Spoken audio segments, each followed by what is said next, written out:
Nusantara, selamat datang kembali di Cerita dari Selatan. Episode kali ini masih kita menghadirkan anak-anak muda yang berprestasi dan memiliki motivasi yang tinggi, dan dia fokus terhadap hal yang dia tekuni untuk menjadi lebih spesialis dan bagus di bidangnya. Kali ini kita mengupas beberapa mutiara yang kita angkat dari lumpur. Kalau dalam bahasa-bahasa sastranya kan seperti itu, tapi saya tidak pintar sastra, jadi kita langsung aja. Kita akan bertemu dengan salah satu narasumber yang dia memiliki peran terhadap dunia plastik.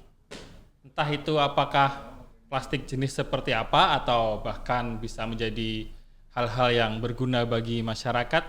Plastik kali ini yang dibawa itu memiliki misi bahwa yang jelas kita harus peduli dengan lingkungan, di mana ada istilah diet plastik di sini, dan kita sekarang antara kehadiran narasumber yang tepat untuk membuat diet plastik ini lebih efisien. Selamat datang Bro Rahyang. Selamat datang juga. Santai aja kita di sini. Bukan kayak kesannya tadi dunia plastik, kesannya gue kayak mengembangkan produk padahal mencoba menghilangkan produknya. Makanya itu biar banyak yang nonton. Jadi nama lengkapnya Rahyang Nusantara ya. Yeah. Nah, jadi Rahyang Nusantara ini salah satu orang yang memiliki peran. Kalau Sobat Antara pernah jajan di minimarket yang loh kok nggak ada plastik lagi, bahkan bayar. Nah, ini perannya Rahyang Nusantara yang bikin geger Indonesia ya. Ada yang setuju, ada yang enggak, karena jadi berbayar ya. Nah, Rahyang sendiri bisa diceritakan dong sebentar sama Sobat Antara, kenapa sih bisa terjun di dunia organisasi atau NGO yang bergerak di bidang lingkungan ini? Kalau diceritakan sebetulnya jadi dari zaman dulu, sekitar 10 tahun yang lalu mungkin ya, zaman masih kuliah S1 itu emang dari dulu emang selain kuliah emang aktif di organisasi mahasiswa gitu kan, di unit kegiatan mahasiswa ataupun di badan eksekutif mahasiswa. Jadi mungkin dari situ udah ada kayak semacam ketertarikan terhadap isu-isu kepentingan publik lah gitu kan. Dari situ dan menjelang lulus waktu itu sebetulnya karena cukup stres dengan skripsi, jadi kayak cari kegiatan di luar kampus. Oh, skripsi itu stres ya?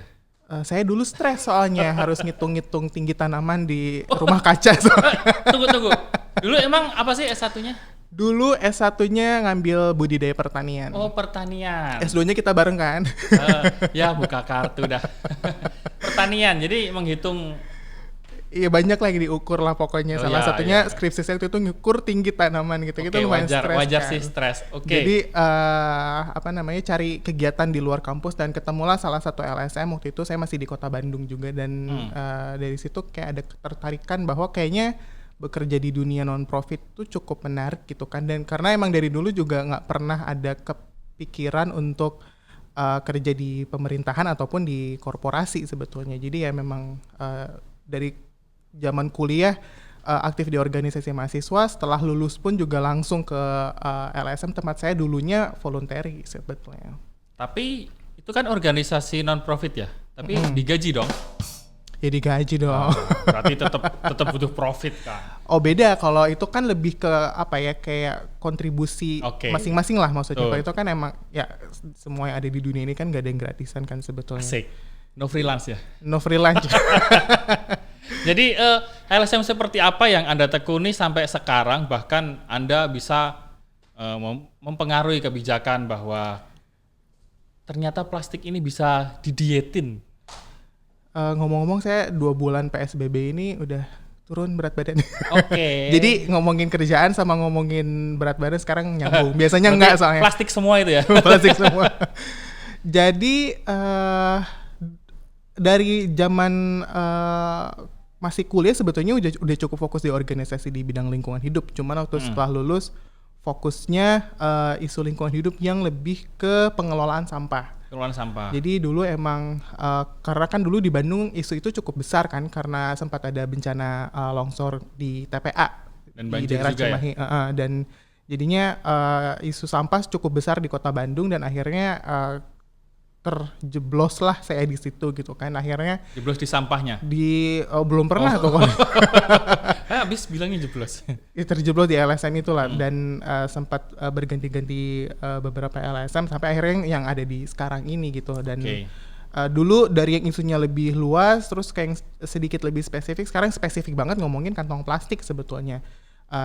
Dan ya apa namanya ya dari situ juga sebetulnya nggak menyangka, dulu kan mikirnya kayak oh ini simpel aja gitu kan ngomongin kantong plastik gitu kan, nggak kayak yang lain ngomongin sampah semuanya diomongin gitu. Ini spesifik ya? Spesifik banget, dan ternyata setelah terjeblos lah di situ gitu kan, ternyata nggak sesimpel itu ternyata. Jadi banyak banget yang memang harus dikerjain, makanya kenapa akhirnya harus ada kerjaan advokasi. Terus ternyata juga advokasi juga nggak cukup, ternyata kita juga harus mulai ke sekolah-sekolah.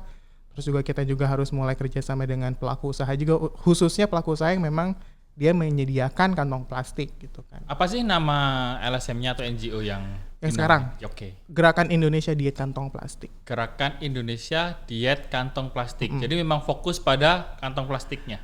Sebetulnya iya, cuma sekarang kita mulai melebarkan karena ternyata permasalahan plastik itu nggak cuman kantong plastik, tapi banyak juga plastik sekali pakai lainnya kayak sedotan, kayak polistiren, sachet dan lain-lain lah. Nah, visinya itu sebenarnya ngapain? Maksudnya diet kantong plastik. Visinya kita pengen Indonesia bebas dari sampah plastik. Itu sebetulnya sejalan dengan pemerintah kita targetkan sebetulnya kan mereka. Berarti nanti kalau Indonesia udah nggak ada plastik, ente nggak dapat kerjaan dong? Nyari yang lain. Susah kan? Iya, tapi diproyeksikan tidak secepat itulah sebetulnya, karena ya satu Indonesia kan bukan pekerjaan yang mudah lah. Betul.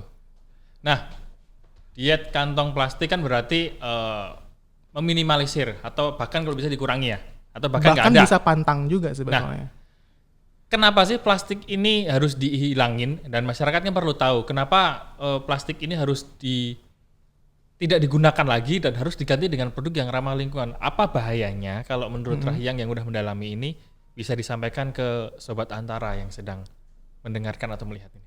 Ya, sebenarnya ketika kita ngomongin permasalahan plastik, kita juga harus mengkerucutkan bahwa konteks yang dibicarakan adalah plastik sekali pakai. Jadi bukan plastik pada umumnya gitu kan, karena ya ini mikrofon aja pasti ada plastiknya kan sebetulnya. Jadi yang kita lihat bahwa ini banyak mencemari lingkungan kita, apalagi di sungai, di laut gitu kan, dan itu kan kebanyakan plastik sekali pakai.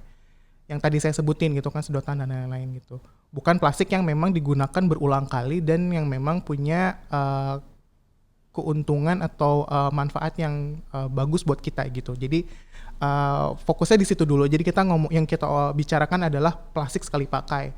Nah di situ kenapa kita kita tiap hari mendengar banyak informasi lah di sosial media gitu kan, bahwa plastik ditemukan di perut hewan ini gitu, ditemukan di hidungnya penyu gitu kan. Jadi itu salah satu permasalahan yang kita hadapi dari saat ini, sudah bertahun-tahun juga gitu kan. Dan bahkan ada salah satu riset juga yang nyebutin bahwa di tahun 2050 itu akan lebih banyak plastik ketimbang ikan gitu kan. Jadinya betul itu kan 40 tahun lagi.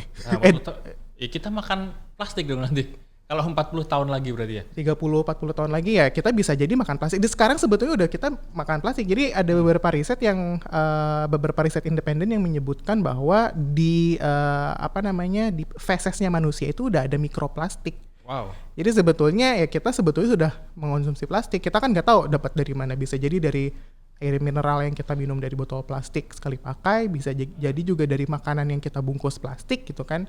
Jadinya ya kita udah terpapar. Bahkan yang saya baca juga kalau kita bakar sampah dan ada plastiknya di situ, itu tuh bukan cuman gas beracunnya aja yang berbahaya buat manusia. Ternyata di situ juga si plastiknya juga berubah jadi mikroplastik dan dia terbang kan sebetulnya. Itu efeknya ke manusia ya dan ke lingkungan juga berarti. Betul. Ya. Nah, kemudian kalau targetnya sendiri untuk memberikan pendidikan edukasi campaign ini tadi, targetnya apakah memang anak muda atau memang seluruh usia yang harus dipahami bahwa targetnya dari NGO sendiri semua harus tahu itu?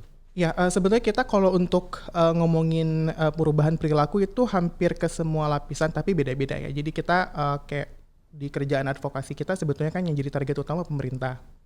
Perilaku yang kita harapkan mereka berubah adalah bagaimana mereka melihat bahwa pengelolaan sampah ini juga harus dibarengi dengan bukan cuman pengumpulannya aja ya, tapi harus ada strategi untuk mengurangi juga gitu kan. Jadi kita bagaimana mereka bisa berubah ke hal yang itu dulu gitu, bahwa sampah tuh harus dikurangi juga, bukan cuman harus didaur ulang gitu kan.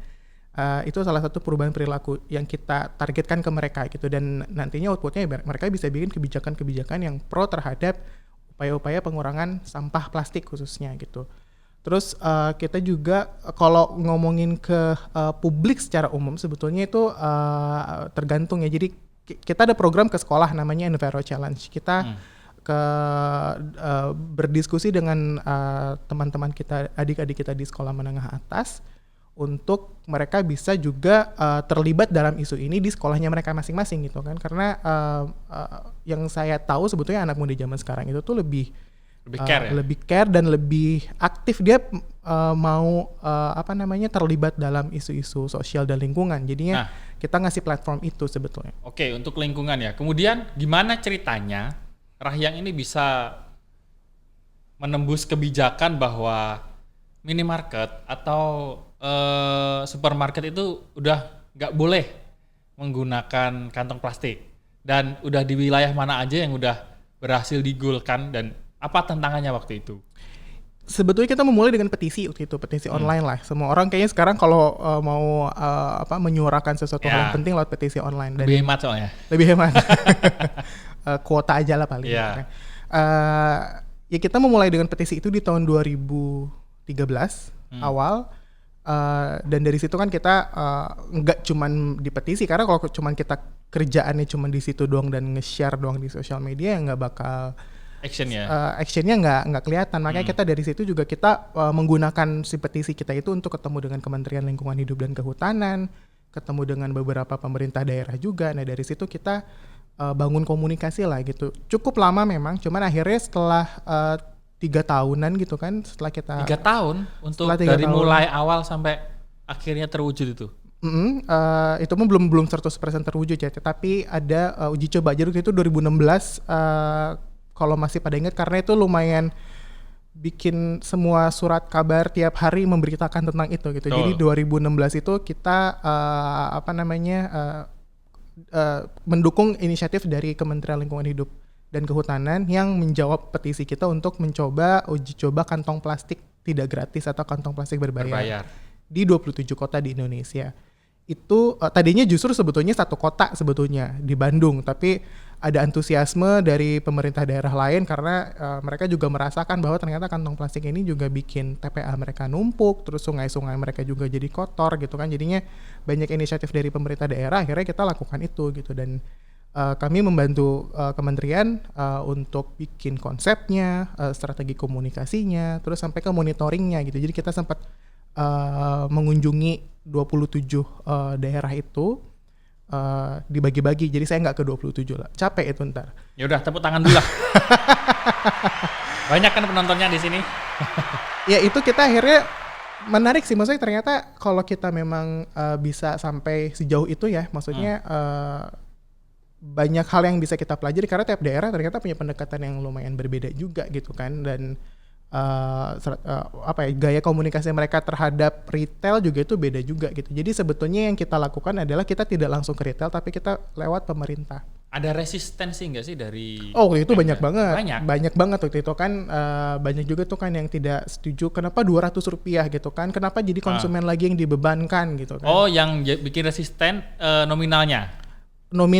Tapi sebetulnya itu kalau kita lihat secara garis besar sebetulnya itu kayak suara-suara minoritas sebetulnya. Maksudnya jadi nggak yang mayoritasnya mendukung. Emang kan itu kita bayar Rp300 nih ke 200. Oh ya 200 nih ke retailnya. Kemana uang itu? Ya itu jadi hanya pemasukan mereka, karena itu konsepnya seperti jual beli produk. Ya kita kayak beli mie instan gitu kan ke retail. Jadi istilahnya retailnya yang untung ya? Atau memang itu nanti untuk diarahkan karena dijual ya berarti kan untungnya buat retail. Karena sebetulnya kan selama ini kantong plastik itu tidak gratis. Yang yang kita terima tuh seakan-akan gratis, tapi sebetulnya kan Udah masuk udah ongkos masuk ya, ke operasional. dan masuk ke harga produk yang kita beli gitu kan sebetulnya. Jadinya ini sengaja dikeluarkan supaya kita tahu bahwa sebetulnya yang segala yang kita selama ini terima gratis itu nggak gratis, dan harusnya kan ada biaya lingkungan di situ. Cuman kan kita masih belum ke sana tuh. Oke. Tapi beberapa retail ada yang melakukan banyak hal yang positif untuk menyelamatkan lingkungan dari dana 200 itu. Setelah kebijakan itu goal bersama dengan pemerintah daerah dan sebagainya, apa pengurangan atau dampaknya itu? Apakah memang cukup turun atau Waktu uji coba itu penurunannya 55% rata-rata. 55%? Dalam waktu kayak sekitar 3-6 bulan ya. Itu luar biasa menurut saya gitu kan. Itu judulnya kan baru surat edaran ya, baru uji coba voluntary doang gitu kan, dikerjainnya juga voluntary gitu kan. Cuma cukup serius waktu itu karena kan kita berkaitan dengan bisnis dan konsumen ya. Jadi tapi kita lihat 55% itu lumayan bagus sebetulnya. Dan dari situ sebetulnya snowball effect-nya lumayan besar, dimulai dengan Kota Banjarmasin yang pertama kali mengeluarkan peraturan wali kota untuk melarang kantong plastik. Oke. Banjarmasin paling pertama dan sampai sekarang masih konsisten. Kemudian kan berarti kan prestasi kan buat Betul. Anda dan buat Indonesia juga. Nah, pernahkah Anda menyuarakan hasil prestasi ini ke dunia global gitu kan? Kalau saya lihat Anda tuh sering ke luar negeri. Jangan-jangan ada jualan plastik di sana atau Pernah, jadi ada beberapa forum di luar, salah satunya waktu itu COP yang ke-23 gitu ya, saya lupa, yang di Jerman 2017 lalu. Kami emang diajak Kementerian Lingkungan Hidup juga untuk ngisi di sana, dan kami juga mengundang champion kita dari Kota Banjarmasin, dari Kepala Dinas Lingkungan Hidup Kota Banjarmasin waktu itu, dan untuk bercerita bahwa di Indonesia, karena kan selama ini Indonesia kan di dunia dikenalnya kan penyumbang sampah plastik terbesar kedua di dunia ke lautan. Oke. Ada salah satu riset lah itu kan yang menyebutkan seperti itu. Sobat Antara dikurangin ya. Ya itu peringkat kita penyumbang terbesar loh. Dan dengan adanya cerita tentang uji coba dan juga kota yang melarang kantong plastik pertama kali, itu jadi kayak semacam ada semangat lah gitu bahwa Indonesia sebetulnya bisa kok melakukan sesuatu, dan riset itu sebetulnya bisa dibantah gitu kan, karena itu kan risetnya kan dilihatnya dari garis pantai terbesar. Ya kita kan pastilah garis pantai kita agraris dan panjang kepulauan. kan. Jadinya nggak heran. Cuman kan kalau kita ngomongin sampah plastik di laut kan itu kan nggak, kita ngelihatnya di Indonesia gitu kan, di Bali lah kita lihat gitu kan, itu kan bisa dari mana-mana, bisa dari yang sampah dari Australia lah nyampe ke sana gitu kan bisa, karena kan samudra itu kan muter terus ya. Betul. Arusnya itu kan dia nggak diem terus, dia berkeliling. Nah, kalau negara kita bicara global, negara mana yang paling efisien dan paling baik untuk pengelolaan terhadap plastik ini yang bisa kita contoh? Nggak bisa dibandingin langsung ya, karena kan ya ukuran negara juga harus jadi Ya seenggaknya sistemnya lah. sistemnya ya. Yang kita tahu sebetulnya orang-orang kan selalu bicara Singapura ya, katanya kan karena, atau Singapura atau Jepang lah, karena buang sampahnya itu nggak disatuin. Oh, dipisah ya? Dipisah. Apalagi Jepang kan udah ada berapa belas atau berapa puluh jenis lah gitu kan yang dipisah-pisah, dan itu kan sebetulnya satu tempat sampah itu ada berapa puluh gitu? Iya, dan di Jepang kan biasanya kan kita kalau mau buang sampah kan, saya belum pernah sih, cuma kalau misalkan ngeliat baca artikel ataupun lihat video kan, tiap hari kan biasanya ada yang diangkut khusus kan sebetulnya kan. Karena kenapa begitu? Karena supaya memudahkan untuk dikelola selanjutnya, didaur ulang atau misalkan digunakan ulang, diperbaiki dan lain-lain. Itu lebih mudah daripada kalau sekarang kan di Indonesia kan, dan juga di banyak dunia lainnya sebetulnya kan dicampur kan sebetulnya, dan itu kan akhirnya numpuk aja gitu kalau di Jakarta kan di Bantar Gebang gitu, udah gitu kan di sana nggak bisa diapa-apain. Ada pun yang mulungin, tapi kan secara human rights kayaknya kok kita tega gitu kan, mereka kesehatannya nggak terjaga, lingkungannya juga nggak sehat gitu kan. Di Jepang udah banyak jenisnya, kita aja baru 3 ya jenis tempat sampah yang dipisah tuh ya. Tapi itu pun nggak berjalan kan sebetulnya. Apalagi misalnya ada 10, misalnya makan cilok plastiknya kemana? Bungkus ciloknya kemana, kayunya kemana? Karena sistemnya nggak terbangun. Jadi maksudnya kita nggak bisa cuman nyuruh pemerintah untuk melakukan itu gitu kan. Nggak bisa cuma nyuruh kita sebagai konsumen yang misahin sampah, tapi sistemnya nggak ada gitu kan. Jadi emang harus semua terlibat. Apalagi sekarang kan Kementerian Lingkungan Hidup dan Kehutanan udah mengeluarkan peraturan menteri tentang tanggung jawab produsen. Jadi produsen yang memproduksi barang kemasan ataupun kemasan barang yang plastik dan nggak bisa diapa-apain sama pemerintah itu harus dia tarik lagi, dia harus tanggung jawab terhadap produknya sendiri gitu loh. Nah, kalau prestasi Anda sendiri bersama dengan NGO ini apa yang paling tinggi hingga saat ini? Yang pernah dicapai lah. Ya salah satunya tadi kita bisa mendorong ada uji coba se-Indonesia. Indonesia itu ya, itu paling tinggi ya? Itu kita lihat paling tinggi karena setelah itu sebetulnya inisiatifnya ada di daerah, dan kita cuma ngebantu aja lah. Maksudnya kita nggak, maksudnya kita mendampingi aja, kita ngebantu prosesnya aja. Tapi kan produknya produk mereka. Cuma kalau misalkan yang beneran pure dari kami itu petisi kami direspon oleh pemerintah dan akhirnya diuji cobakan menjadi suatu kebijakan. Dan dari uji coba itu sekarang ada 21 kota kabupaten dan 2 provinsi yang punya peraturan pelarangan kantong plastik. Nah, dalam kurun waktu sekitar 4 tahun lah itu.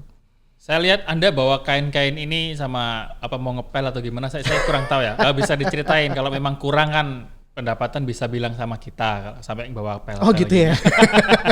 Saya juga kurang soalnya. Lagi PSBB gini semuanya pada Nah, ini apa yang Anda bawa di sini ini kita lihat ada kain, ada sedotan besi ya, silver ya, perak ya. Jadi sebetulnya kalau lagi kondisi yang biasanya gitu sebelum COVID-19 ini sebetulnya di tas saya itu bawanya banyak banget. Jadi biasanya saya bawa 2 tumbler atau 2 wadah minum, yang satu buat beli kopi karena saya suka beli minum kopi, dan satu lagi buat air putih. Sama ada beberapa tas lah karena saya kadang kan nggak tahu mau belanja buat kebutuhan di kosan atau apa gitu kan, belanja yang lain. Kadang sudah ditanya kan, sudah bawa kantong plastik? Sudah bawa kantong sendiri. Oh iya, bawa kantong sendiri, sorry.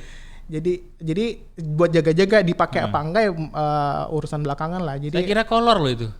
Ini tuh buat ini. Jadi namanya tuh kayak produce bag lah atau kayak pouch gitu. Oh, jadi itu ini pengganti ini ya, solusi untuk pengganti kantong plastik ya? Iya, cuman ini khususnya kalau kita beli buah-buahan atau sayuran, biasanya kan pakai kantong plastik yang transparan kan, yang digulung-gulung gitu kan. Betul.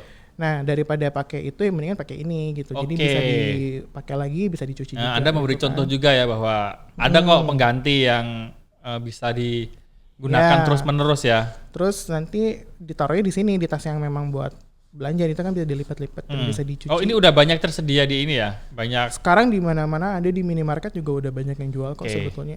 Mau beli online apalagi gitu kan. Jadi dan ini penting banget kita, maksudnya meskipun kita bergaya hidup pakai ulang gitu kan, ramah lingkungan, kesehatan dan kebersihan juga harus terjaga, apalagi lagi di masa Covid gini kan. Yeah. Karena ada riset yang bilang masa hidup virus itu di berbagai permukaan berbeda-beda. Di plastik itu tuh lebih lama, bisa 3-5 hari. Nah lo. Kalau di ngeri loh 3 hari. Horor kan. Dan itu kan ada di rumah kita bisa berhari-hari gitu kan. Kalau kain sebetulnya itu bisa hanya beberapa jam, karena kan kalau air kan emang langsung kering kan. Cuma kan emang daripada kita kenapa-kenapa pasti harus dicuci terus gitu, apalagi udah naruh makanan. Ini ada sedotan juga kalau ya? Ini peralatan makan. Jadi ya? ada Anda tiap hari bawa seperti ini terus ya? Tiap hari bawa, cuma kalau sekarang kan enggak. Iya. Oh iya, lagi ini ya. Bawa terus tiap hari, dipakai apa enggak ya urusan belakangan kan. Saya nyari yang bisa dilipat karena supaya enggak terlalu simple ya, biar enggak makan tempat. Enggak makan tempat, karena di tas saya juga banyak banget di sini. Ini kan bisa dibuka juga, bisa dilipat lagi. Terus ini tempat makan Tupperware gitu ya? Ya, plastik. Iya, mereknya kebetulan. Terus ini ada alat makan juga, jadi ada sedotan, ada sendok sama garpu. Ini sendok garpunya. Oh ini ya? Atas bermata dua. Ada sumit juga. Oke.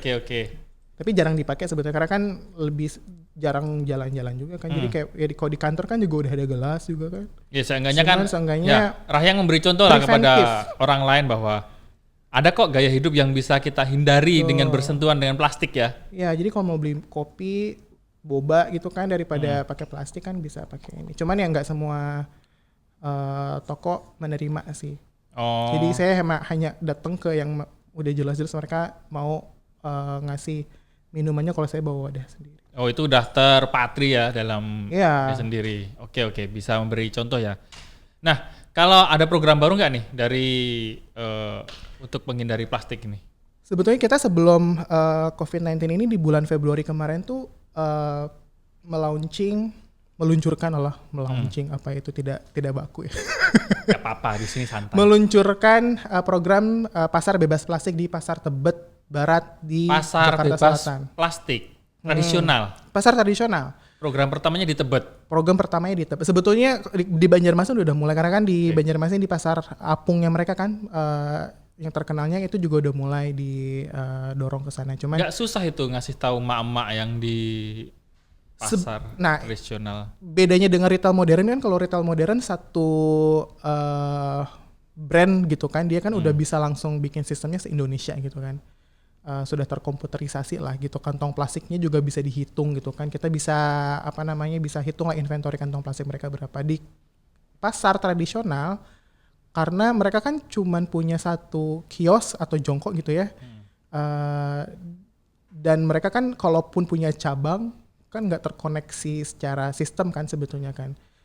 Dan pasar itu kan juga dia kan kayak mirip mall lah gitu, jadi si tenannya beda-beda, jadi kita perlu pendekatannya satu-satu. Meskipun kita ke pengelola pasarnya, kita juga itu kurang gitu, jadi kita emang harus pendekatan satu-satu ke pedagang di kios ataupun di losnya masing-masing. Dan sebetulnya mereka tahu isunya, mereka ngerti bahwa plastik itu harus dikurangin, cuman mereka memang perlu didampingi aja untuk proses mengganti. Jadi kemarin itu kita sempat mencoba, biasanya kan kalau wadah buat cabai sayuran itu kan diplastikin yang bening gitu kan. Ya. Jadi kemarin kita kerjasama dengan UMKM untuk membuat kertas bekas jadi wadah kayak kertas gorengan lah. Gitu. Jadi kita menggunakan bisa terurai lah ya itunya.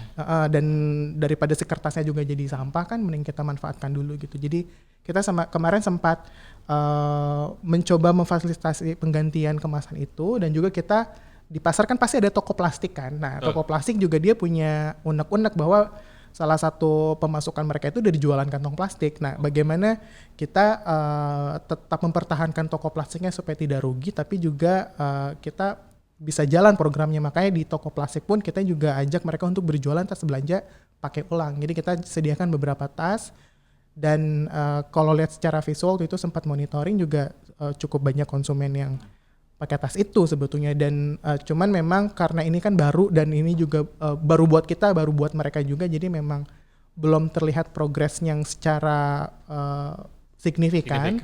Karena kan mereka juga cukup kagok kan, yang tadinya dibungkusin pakai plastik itu sekarang harus nanya dulu mau pakai kertas apa enggak gitu kan. Jadi kayak mereka juga agak kagok, muscle memory-nya itu masih belum kebentuk lah gitu. Tapi itu menarik sih, cuman karena kepotong sama situasi sekarang jadinya depending dulu. Sangat menarik sekali. Terima kasih Rahyang sudah sharing kepada Antara. Tapi pertanyaan saya tuh, saya nggak membayangkan kalau Anda itu tinggal di Korea Selatan ya. Kenapa emang? Banyak plastik di sana kan. Jadi apakah harus dibungkus dan diganti dengan kertas? Maksudnya operasi plastik? Itu plastik yang berbeda. Ini mukanya diganti kertas gitu. Itu plastik yang berbeda. Bisa aja. Baiklah, Sobat Antara, demikian kita perjumpaan. Diam kau. Nah, perjumpaan kita dengan Rahyang Nusantara. Dia adalah aktor di balik diet plastik ya. Nah, ada satu pesan nggak terakhir kepada Sobat Antara nih yang bisa disampaikan agar ikut mendukung program ini? Tetap bawa kemasan atau wadah pakai ulang untuk beli apapun, karena aksi kolektif yang kita lakukan itu pasti akan berdampak bagus terhadap bumi kita ini. Kan bumi kita lagi oke banget kan sekarang, jadi dijaga aja gitu. Nah, tapi penyakitnya hilang ya? Penyakitnya hilang, pasti harus. Jangan kelamaan. Siap. Terima kasih Rahyang Nusantara sudah mampir dan berbagi cerita motivasi kepada Sobat Antara. Dan Sobat Antara di rumah tetap jaga lingkungan dan tetap berbuat baik dan sebarkan berita baik.